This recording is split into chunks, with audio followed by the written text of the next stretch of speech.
সবাইকে আসসালামু আলাইকুম। আমি ফারুক। আজকে নতুন একটি সাবজেক্ট নিয়ে তোমাদের জন্য আলোচনা করার জন্য এসেছি। আজকের নতুন বিষয় হচ্ছে ইন্টারমিডিয়েটের আইসিটি সাবজেক্ট, যেখানে আমরা আলোচনা করতে চলেছি সংখ্যা পদ্ধতি ও ডিজিটাল ডিভাইস নিয়ে। তো এই অধ্যায়টা যারা ভালো করে খেয়াল করবে, বুঝবে, তাদের জন্য এখান থেকেই সৃজনশীল 2টা কনফার্ম আসবে, আর অনেক সময় 3টাও আসতে পারে। ওকে, তাহলে আমরা ক্লাসে চলে যাই। আচ্ছা, এই 3 নম্বর অধ্যায়টা 2টা অংশে আছে, একটা সংখ্যা পদ্ধতি আর একটা ডিজিটাল ডিভাইস। আজকে আলোচনা করব সংখ্যা পদ্ধতি নিয়ে। তো সংখ্যা পদ্ধতি নিয়ে আলোচনা করার জন্য আমাদের যে বিষয়টি সম্পর্কে ধারণা থাকতে হবে সেটা হচ্ছে সংখ্যা গণনা করা হয়েছে প্রাচীন যুগে একভাবে, এখন বর্তমানে ডিজিটাল ভাবে অন্যভাবে ব্যবহার করা হচ্ছে। তা আমাদের উভয়ভাবে একটু ধারণা দরকার। আগেকার মানুষ যখন সংখ্যা গণনা করতো তখন কড়ি দিয়ে, কাঠি দিয়ে, রোমানীয়রা রোমান চিহ্ন দিয়ে, রোমান সংখ্যা দিয়ে। আমরা পজিশনাল দিয়ে আলোচনা করব। তো পজিশনাল পদ্ধতির মধ্যে 4টা অংশ আছে। সেই 4টা অংশ হচ্ছে দশমিক বা ডেসিমাল, এরপরে বাইনারি, তারপরে অক্টাল এবং হেক্সাডেসিমাল।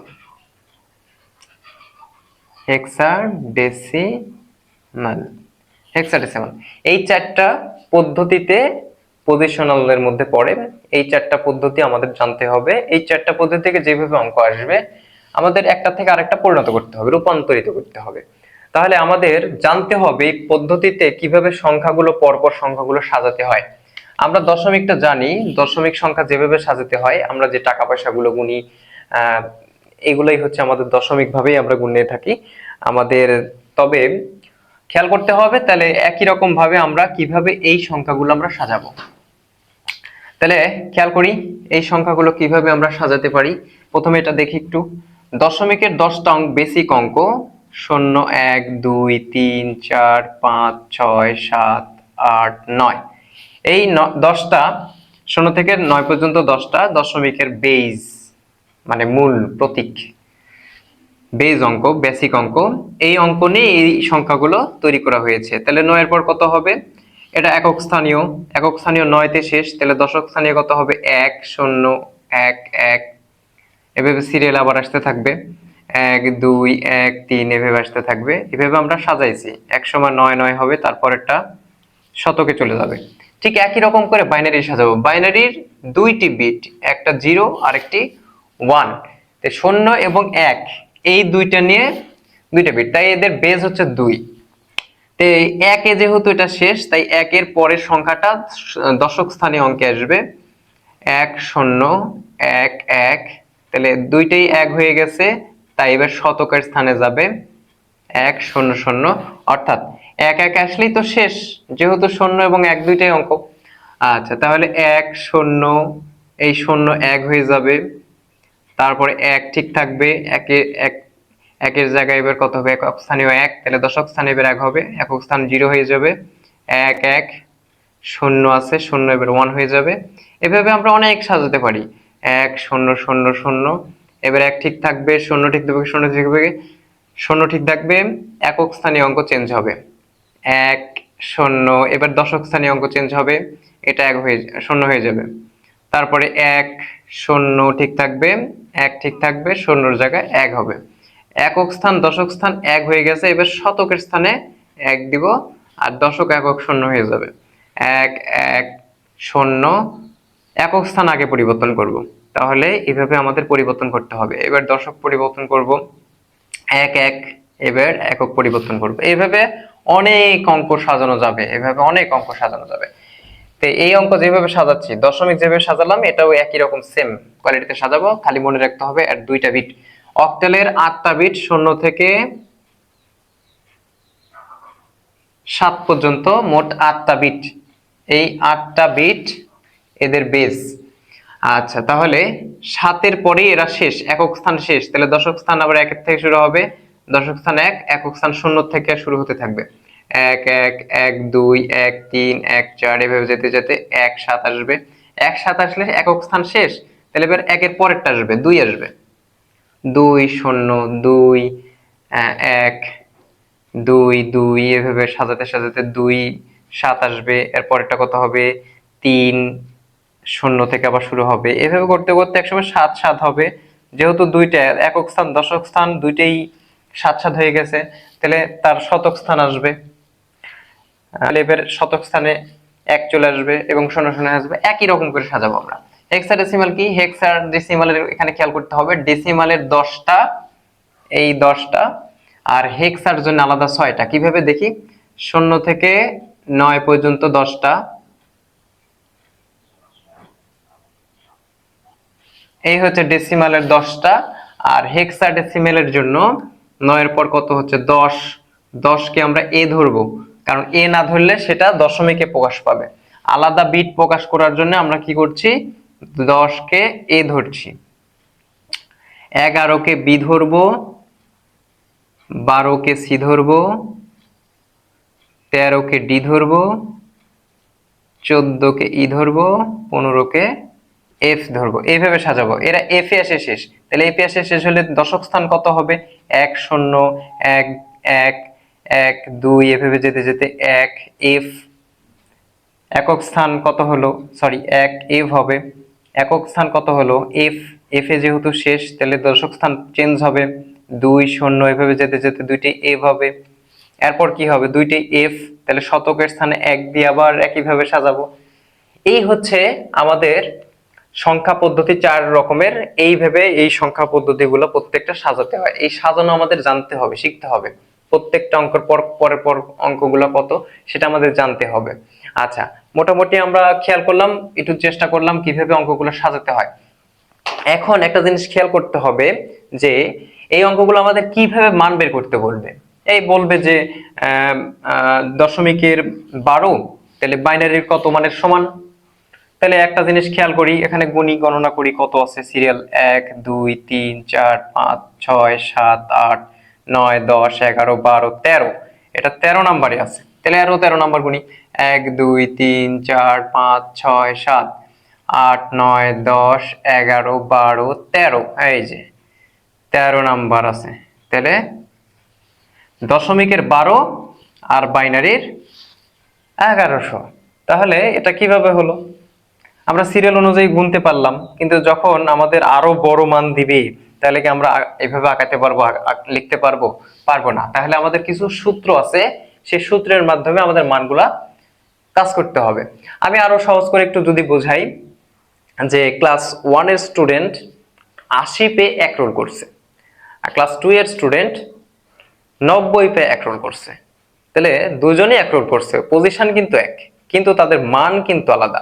তো এরাও সেই পজিশন এক, পজিশন একই, কিন্তু মান আলাদা। ঠিক আছে, তো আমরা এইভাবে অঙ্ক করব না, আমরা কিছু নিয়মের দ্বারা আমরা এই অঙ্কগুলা করার চেষ্টা করব। তো দেখি সেই নিয়মগুলা কিভাবে করতেছে। আমরা যেভাবে সূত্র প্রয়োগ করব সেই পদ্ধতিগুলো আমরা একটু খেয়াল করব।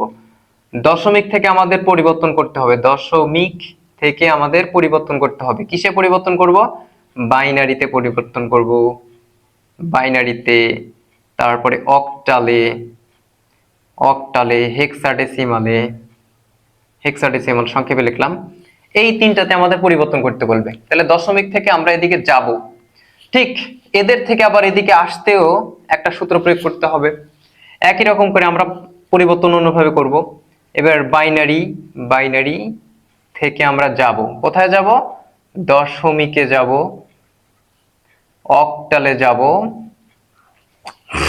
হেক্সাডেসিমালে যাব, এইভাবে আর কি, হেক্সাডেসিমাল। তারপরে আমরা আরো ভাবে সাজাতে পারি, কি অক্টাল থেকে আমরা যদি স্টার্ট করি, এবার অক্টাল থেকে, তাহলে দশমিকে যাব, দশমিকে যাব, তারপরে বাইনারিতে যাব, বাইনারিতে যাব, তারপরে হেক্সাডেসিমালে যাব, একই রকম করে হেক্সাডেসিমাল থেকে আবার যাব কি দশমিকে যাব, বাইনারিতে যাব, অক্টালে যাব।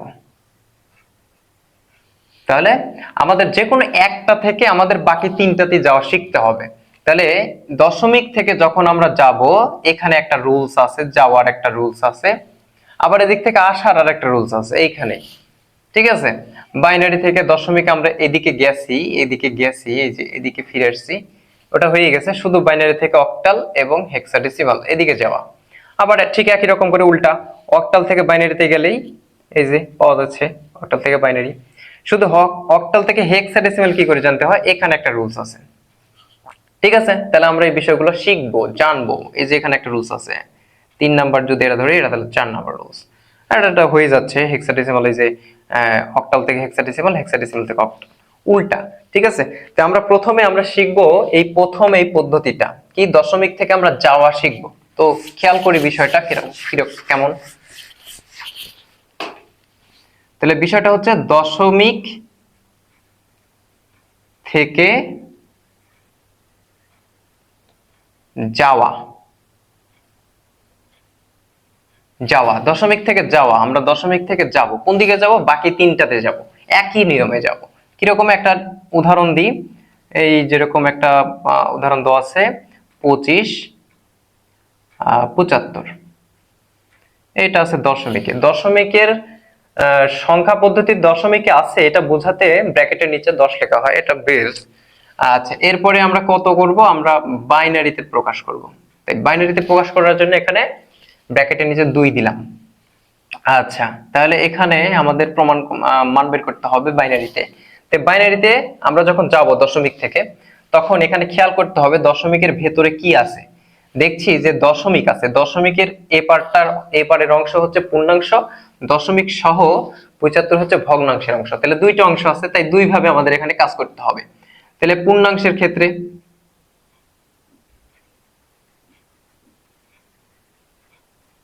ক্ষেত্রে কিভাবে করব, 25 কে আমরা 2 দিয়ে ভাগ করব, বেস 2, তাই 2 দিয়ে ভাগ করব। তাহলে 25 কে তো 2 দিয়ে ভাগ করলে দশমিক আসে, দশমিকে যাব না, পূর্ণাংশের যেহেতু কাজ, আমরা পূর্ণ সংখ্যা আকারে আমরা ভাগ করার চেষ্টা করব। তাহলে পূর্ণ সংখ্যা তো হচ্ছে না, তাই এটাকে আমরা কত ধরবো, 25 কে আমরা 24 হিসেবে ধরবো। তাহলে এক বাদ দিতে হবে, দিয়ে দিলাম। তাহলে এটা 24 থাকলো, 24 এক ভাগ করলে কত হয়, 12। আচ্ছা, এবার আমরা আবার 2 দিয়ে ভাগ করব। এবার কিন্তু খুব সহজেই ভাগ যায়, 6।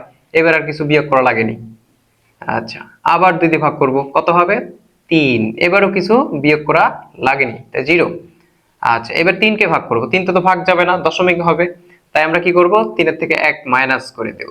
করলে কত হচ্ছে, এখানে 2 থাকছে, তাহলে 2 কে 2 দ্বারা ভাগ করলে কত হয়, 1। আবার 2 দিয়ে ভাগ দেব, ভাগ যায় না, তাই 1 বের করে দিব। যদি আমরা ভাগ করি, তাহলে এটি তো 1 বের করে দিছি, তাহলে এটা 0, ভাগ করলে কত হবে, 0ই হবে। এখন এইটা হলো আমাদের পূর্ণাংশের মান, সেটা কি নিচ থেকে উপরের দিক নিতে হবে, উল্টা। এটাকে বলা হয় MSB, মানে মোস্ট সিগনিফিকেন্ট বিট, আর এটাকে বলে LSB, মানে লিস্ট সিগনিফিকেন্ট বিট। তাহলে সর্বোচ্চ গুরুত্বের মান থেকে সর্বনিম্ন গুরুত্বের মান এটা। আচ্ছা, এখন খেয়াল করো, সুতরাং তাহলে আমাদের পূর্ণাংশের মান কত আসলো, 25। এটা আছে ডেসিমালে বা দশমিকে। এখান থেকে আমরা মান পেলাম, নিচ থেকে উপরের দিক সাজাবো, 1 1 0 0 1। এটা আমরা পেলাম বাইনারিতে। ওকে, এখন আবার আরো একটি অংশ আছে, সেটা হচ্ছে ভগ্নাংশের ক্ষেত্রে। ভগ্নাংশের ক্ষেত্রে, তাহলে ভগ্নাংশের ক্ষেত্রে কি আছে, ভগ্নাংশের ক্ষেত্রে যেভাবে আমরা কাজ করব একটু খেয়াল করি। আমরা এখান থেকে দুইটা মান পাবো, একটা হচ্ছে পূর্ণাংশ আর এটা হচ্ছে ভগ্নাংশ। যে সিস্টেম আমরা করব, সিস্টেমটা খেয়াল করি। এখানে আমরা এইভাবে কাজটা করে নেব। ভগ্নাংশের মানটা কত, 0.75। যেহেতু আমরা দশমিক থেকে বাইনারি পেতে চলেছি, পূর্ণাংশের ক্ষেত্রে আমরা ভাগ করব, আর ভগ্নাংশের ক্ষেত্রে আমরা তার বেস দিয়ে গুণ করব। তাহলে আমরা 2 দিয়ে গুণ করব, 2 দিয়ে গুণ করলে কত হয়, 2 দিয়ে গুণ করলে আমাদের 75 2 দিয়ে গুণ করলে 150 হয়। তাহলে যেহেতু দশমিকের পর 2 অঙ্ক, তাই 2 অঙ্ক আগে দশমিক দেব, 1 অঙ্ক বাড়ায় গেল, তার মানে 1 বাড়ায় গেল। 1 আবার 2 দিয়ে গুণ দিব, 2 দিয়ে গুণ দিলে কত হচ্ছে, 100, সরাসরি 1.00। এখন এই 00 কে আমি যত দিয়ে গুণ দিই সব 0 হবে, তাই আমাদের লিমিটেশন হয়ে গেল 1 এবং 1। আমরা এটা কি করব, এটা হচ্ছে MSB আর এটা হচ্ছে LSB। বি। ভালো করে খেয়াল করি, এই যে যদি আমরা একটু খেয়াল করি 25.75, তাহলে উপরের দিক যাচ্ছে, এটা নিচের দিক যাচ্ছে, এই জন্য এদের এমএসবি এদিক থেকে শুরু হয় এদিকে, আর এদিকে এমএসবি শুরু হয় এদিক থেকে নিচের দিকে, এই বিষয়টার কারণে।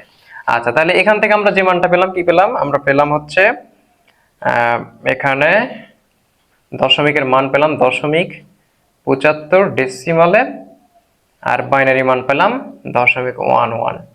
যদি এখানে আরো ভাগ যেত তাহলে আমরা এখানে ডট ডট দিতাম, যেহেতু আমাদের আর মান নেই সেহেতু আমরা ডট ডট দিব না। এখন এই দুইটা মানকে একজাত করলেই অঙ্ক হয়ে গেল। তাহলে অর্থাৎ অর্থাৎ টোটাল মান কত? 25.75।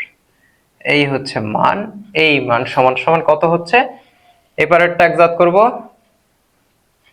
এবারটা আগে নিব, আর এটা দশমিক সহ পরে যুক্ত করে দিব। এটা হচ্ছে আমাদের অ্যান্সার। তাহলে আমরা কি করলাম? আমরা দশমিক থেকে বাইনারিতে প্রকাশ করলাম। ঠিক একই রকম করে অক্টালের ক্ষেত্রে আমরা 8 দিয়ে ভাগ করব, 8 দিয়ে গুণ করব, হেক্সাডেসিমালের ক্ষেত্রে 16 দিয়ে ভাগ করব, 16 দিয়ে গুণ করব। একই রকম করে আমরা মান পেয়ে যাব। তো এই বিষয়টা যদি খেয়াল করো তাহলে তুমি দশমিক থেকে যেতে পারবে কোথায়? বাইনারিতে যেতে পারবে, অক্টালে যেতে পারবে, হেক্সাডেসিমালে যেতে পারবে, যে কোনো একটা পয়েন্টে তুমি যেতে পারবে। তো এই বিষয়টা খেয়াল রাখো, তাহলে অবশ্যই তুমি যে কোনো বাকি তিনটাতে তুমি যেতে পারবে। তো আশা করি বিষয়টা বোঝার চেষ্টা করেছো সবাই। তাহলে আমার ক্লাসটি যদি তোমাদের ভালো লাগে তাহলে ফেসবুক পেজ থেকে ফলো করে দেবে, এবং যারা ইউটিউবে দেখছো YouTube channel analytic math subscribe করে দিবে। ওকে, খোদা হাফেজ।